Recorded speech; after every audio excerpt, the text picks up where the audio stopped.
security.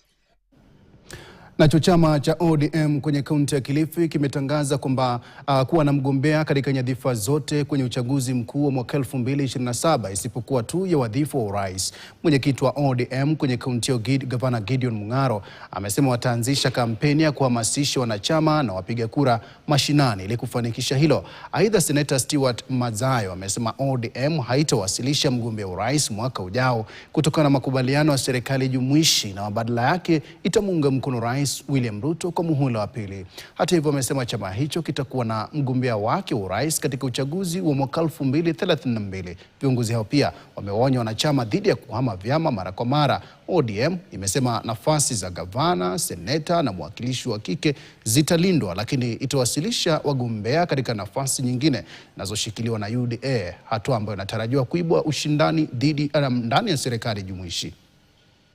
Candidate wa pekee as at now wa ODM ndani ya Kilifi na si candidate mwingine, ni ya viongozi wengine wote. Sisi tutafanya bidii na tutahakikisha viongozi wa ODM walio mamlakani ambao wanataka kuja, tutapeana democracy ya kila mtu kung'ang'ania. Tulisema kwamba sisi hatutaweza kuweka rais, lakini tutasupport Dr. William Samoei Ruto for this term ambao tunaenda naye mpaka 2032. Baada ya 2032 ODM pia itakuwa na nafasi ya kuweka candidate akuwe rais. Tumesema kwanza tunataka watu wengi wakuje ODM tufanye mchujo. Hata kama uko chama kingine unataka kuhama ukuje utafanya mchujo. Hata mimi nafasi yangu nataka mtu akuje tufanye mchujo. Hata jana sasa nilizwa nikaalika hata yule mwenzangu aache kutoroka. Kuje na hiyo chama yake hata Wiper tufanye mchujo tuende mbele. Ingie broad based.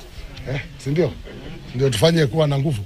Kwa hivyo mimi nataka kuambia hakuna mtu kutoroka. Tuna encourage kila mtu tuje pamoja. Party ziko na structure. Kila party ina structure kusema nominations zinafanywa vipi. Watu pia wana hamu ya kuandikisha. Wale wa kuandikisha kadi za vitambulisho na kura. Kwa hivyo sisi tunataka sisi kama chama tuwe mstari wa mbele pia. Kwa sababu wengine ambao hawana kura ni members wetu.